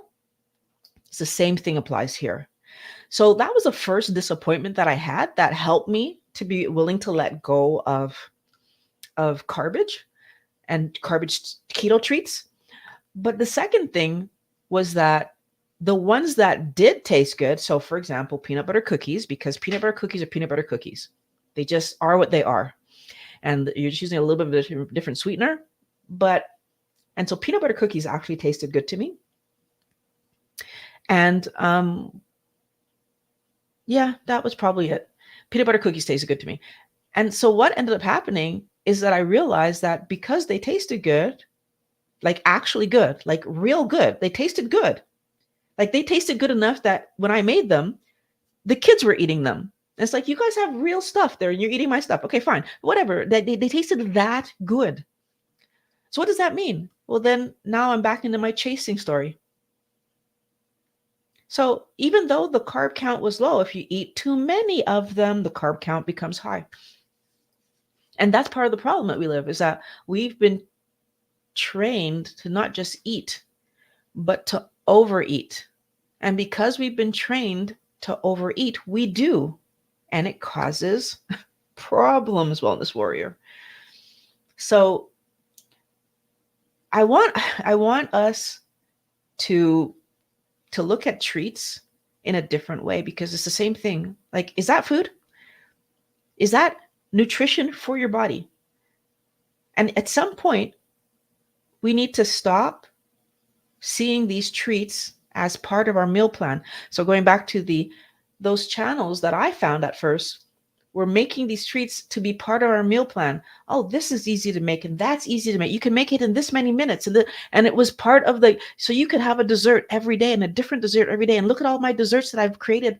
And keto food channels, I think, are one of the saddest things in on one hand, helpful on another. If I don't know how to cook and I don't know what to cook for real, because I never had to cook for myself before. Let's say I was the kind of person that was ordering food all the time, although you can order food and order it in a way that, yeah, right. But if I was the person that was ordering food all the time, these cooking channels can be very helpful, because the ingredients that I'm going to use at home is going to be better than what I can get from a restaurant.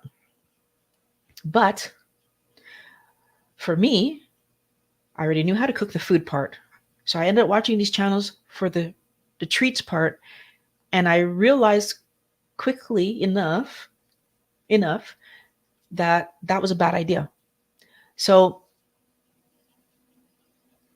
yeah, my encouragement to you on Ange is to just, they're not food. If you only eat healthy food and that's not food, it gives you a reason not to eat it.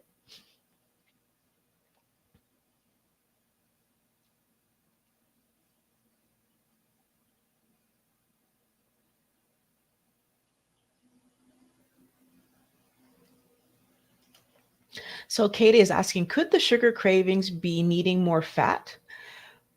Or I accidentally ate too many carbs in my day? I'm sorry, but you said that you were carnivore for the last 7 days. So yeah, like when we're doing things like heavy cream or cheese, what else? What else can bring me some carbs that are still in the carnivore world? Even if we're drinking milk, like, yeah, like, of course, if you have carbohydrates coming in, yes, that's going to cause cravings. Your body doesn't care where the carbohydrates are coming from. This is part of the reason that we can get our sugar fix from rice. We can get our sugar fix from potatoes. We can get our sugar fix if we from any veg that we eat enough of. We can get our sugar fix.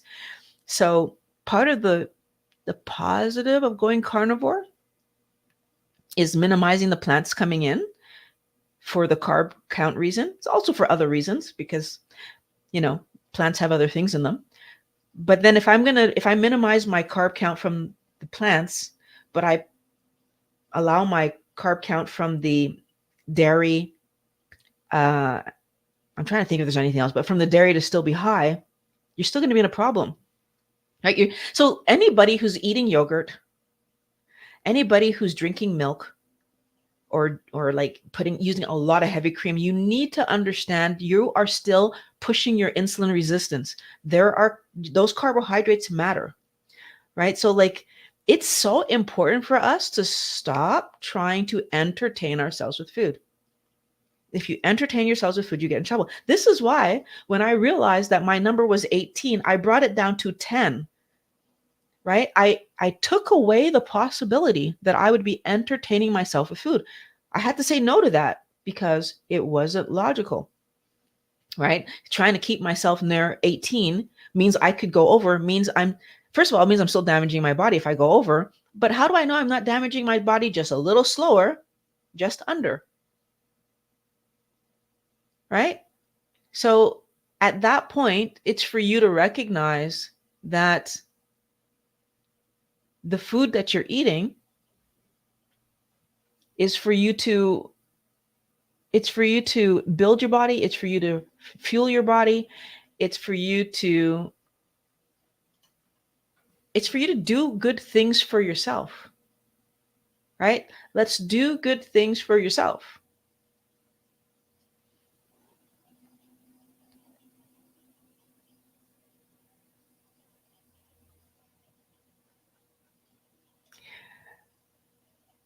I love it. Devil, you don't deserve my money. Yeah. They don't. They don't deserve our money at all. You know, we didn't know better. So I feel like I come into the story like the rest of you. I didn't know better. So I was eating the things that I was told are healthy. Heart checks on the label, low fat on the label, you know, gluten free on the label, like all the things that they're telling me about this food that's, oh, it's so much more healthy for you. I didn't know better, as you don't know better, or you didn't know better, Wellness Warrior. But today we know. The moment that you know, can you still move forward doing the bad behavior and talk to them, look at them? No. At that point, I have to start looking at me. If I'm still buying Cheerios and eating them, that's on me. If I'm still buying chocolate bars and eating them, that's on me, right? I need to accept that. And that's part of the reason. So I'm going to go there. When I started keto, there was dark chocolate that was like really, really like, you know, good dark chocolate that was low in carb and whatever that I bought. So I bought it. I bought it. So I actually had it in my house and I was eating it. And I didn't even get through the whole package before I started to realize it doesn't make sense what I'm doing. Because this food, chocolate, was one of the things that pulled me in the first place. And here I am giving myself another way to get pulled. So I had to stop. I had to stop. If you don't let yourself see the things that are happening in front of you, you're going to keep eating those things. And if you keep eating those things, you're going to keep eating those things, right? It's one of those unfortunate realities. The more I eat it, the more I want to eat it because now I'm in that craving cycle that it's holding on to my brain and it's making me eat something that I know it's harming my health.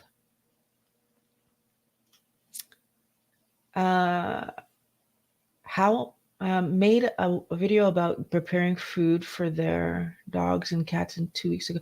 Oh, so Carrie from Homestead How made a video about preparing food for their. Oh, thank you. I'm going to go check that video out. Thank you very much. That's going to be helpful to me. And for anybody else in here who wants their animals to live longer than, I mean, can you, okay. Now I really wonder, with all the foods, dog foods, cat foods that we purchase that are kibble, is that food doing anything positive for our animals? Like now I wonder about it, this kibble stuff that we're constantly buying. How is that good for them? And I one thing I wonder about too is like, is there any nutrients left after they kibble it up? And so I don't know. Like after learning what I've learned about the cereals that we eat and how devoid of any nutritional value that they are, I wonder if there's any nutritional value at all in the kibble that our animals are being fed. I seriously, I'm wondering if we're just, and then they're sick in the later parts of their lives. They have all kinds of medical conditions that, I mean, how would they have solved those things in the wild? But well, we have procedures and surgeries and things that we can do to help these animals after we've made them sick, I think, because my dog is doing so much better on beef. And I don't even know if I'm giving him the right proportions, but he's not getting that expensive part that bothers me, expensive kibble that he was getting before that left him like senile and crazy and like snappy and doing all the wrong things. Now he's doing good. So, yeah. So K-Day says, please do some variety meat recipes for us. I get so bored. K-Day, as much as you want me to do that, I'm trying to encourage you to do the opposite. You know, okay, I'm going to add this. One thing I noticed. So when I was buying my dog's food, there are all these flavors, right? You had beef and salmon and lamb and all these flavors. And I would like cycle through them because heaven forbid my dog get bored. I didn't want my dog to get bored, right? And now he's been eating beef, only beef. I've never seen an animal so excited for his food ever. Okay, so he's eating one thing, super excited. I think about all my animals. They eat pretty much one thing or two things, super excited. I talk about myself. Okay, on the standard diet, we think we need all this variety, all these restaurants, okay, and then I do keto. When I did keto, I had a vegetable mixture that I was eating that I liked, and I ate that every single day. At the beginning, twice a day, near the end, once a day. But I had that every single day for years. And then got bored of making it because it took me a lot of time to make it. So then I cut it down and I was just doing, I'd have some broccoli, or I'd have some cauliflower, or I'd have some cabbage. I just like whatever is in my fridge. I would just have one of those. And then what I start to notice, yeah, like the cauliflower is going bad, the broccoli is going bad. I'm throwing vegetables away again. Stop buying them. I was like, oh, you know what? I'll just do salads, and I'll do salads, and I'll do avocados, and I'll do olives and stuff like that, easier things. And then eventually my salads start going bad. So then I'm just doing olives and avocado. Now, throughout this entire process of me whittling down to olives and avocado, which I let go a month and a half ago, so now I'm not doing any vegetables, the meats have always been the same. I cook my chicken one way. I cook my pork chops one way. My ground pork, two ways. And then occasionally, which I've stopped doing, I was making keto approved pizza with what was pretty much meat except for the sauce. So I had four different meats that I was eating. That was it, on rotation, beside whatever vegetable was there. My point, we think we need all of this variety. We don't. So the meats that I'm eating right now, how am I seasoning them? Salt, maybe some butter, maybe fried it in bacon grease. That's the way I'm seasoning right now. I just gave you all my recipes. Whatever meat you're cooking, salt, bacon grease, or butter, that's my recipe. Like, I want us to play with what we like rather than trying to do what someone else. You don't want to eat like me. I'm boring. And I'm boring because I don't get my fun out of what I'm eating. This tastes delicious to me, by the way. All right. I had a meal yesterday and I was very happy with it. And it was delicious. You would have looked at that meal and probably been like, that's boring. Four burger patties and some scrambled eggs. I was in heaven. You need to do what makes you feel good. They're homemade burger patties. So that's part of the reason I was in heaven. You need to do what makes you feel good rather than trying to do what someone else says makes them feel good. I would not have done well if I would have eaten a recipe that I took from somebody else, because I figured out that I am allergic to nightshades, that they don't do well for me. And so can you imagine that I would be making things and then maybe it has tomato in it, maybe it has what do you call any peppers in it. Like if I'm making these things and I don't stop and understand what does my body need, what does my body want, I would be confused. So Kate, what I'm really asking you to do is start where you are. Whatever you normally would have eaten, just start there. And then take the high carb foods off your plate and move forward. And as you move forward, take more and more off your plate that's higher in carb or that you feel like is maybe not doing well for you. The more you do it, the more you're going to be able to see what works and what doesn't work for you. But I can tell you, like, even if I were trying to make a recipe for you, like, I don't like duck. I don't like turkey. That wouldn't be in my recipe book. So then what would you do? Right? All of those things would be missing. Right? Like, I don't eat many red meats. What would you do? So like, even me trying to make a recipe for you guys, which, I mean, if you want it bad enough, I could try to find some way to do it. But like, the question is, it wouldn't be what I'm eating. And like that, I'd have to be straight up with you guys. It would not be maybe it would be what Pat was eating, because we eat slightly differently. But I think the more important thing that I want you to be able to do is know how to do this for yourself. All right. And maybe I'm being naive here and not making the recipe book, because you're not the first person to ask me for it. But I'm so encouraged that if I could do this, you could do it, because it's really about knowing what flavors you like and creating the situation where you have them on your plate.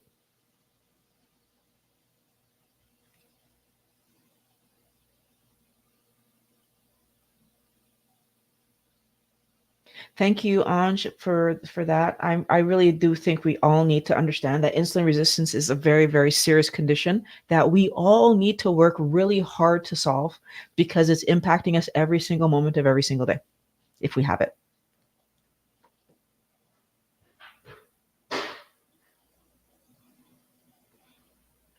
So you're wondering how tall I am? I'm 5'9.25". I had that little quarter because I need that extra quarter inch, but I'm 5'9.25".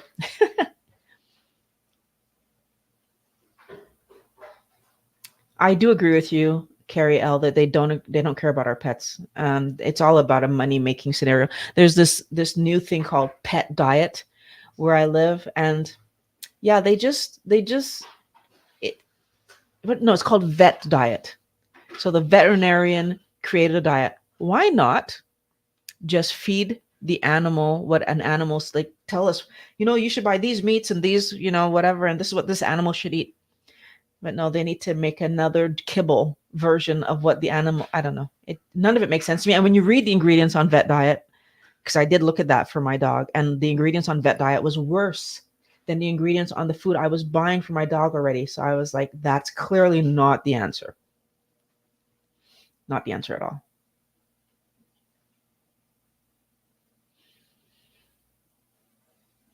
So, Laura, I I just want to answer this one because I tried raw with my dog, and then I tried cooked. I feel like I lean towards cooked only because timing of feeding my animal, and just like he I mean it took days for him to even touch the not cooked.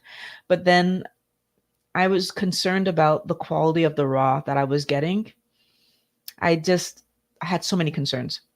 So I decided to just buy real meat and cook it, and that's been working for him. But I've been told that dogs should do raw.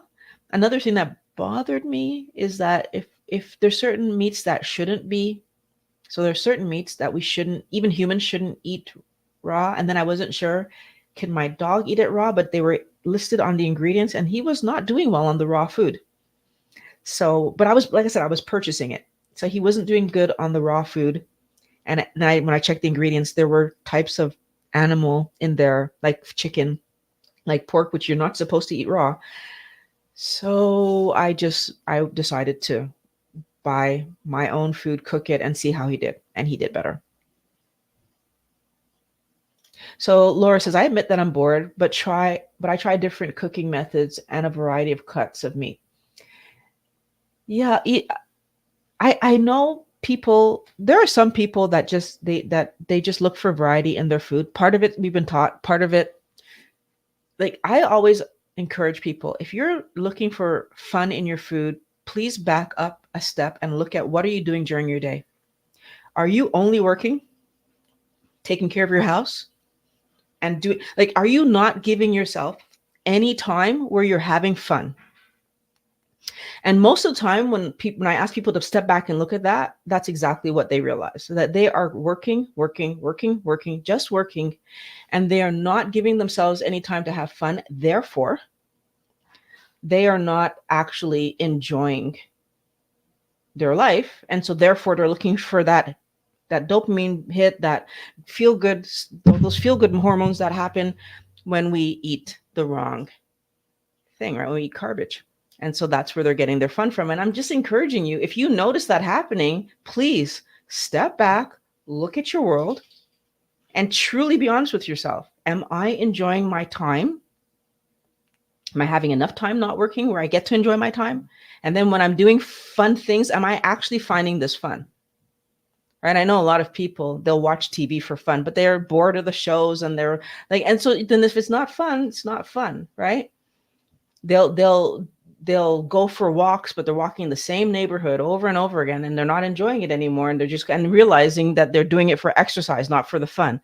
Like if you're doing something, you want to be having a good time at doing it.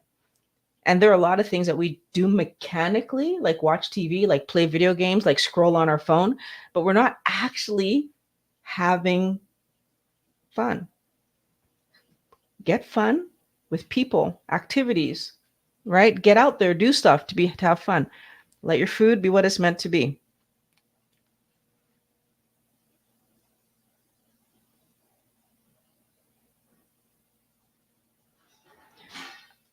I am talking about humans, but animals came up, so we just I love my dog, so we just talked about dogs for a few minutes. But yeah, hello Dexter. I'm glad that you made it at all. I'm glad you can hopefully get a chance to watch the replay, but I'm glad that you made it at all. Thanks for chiming in.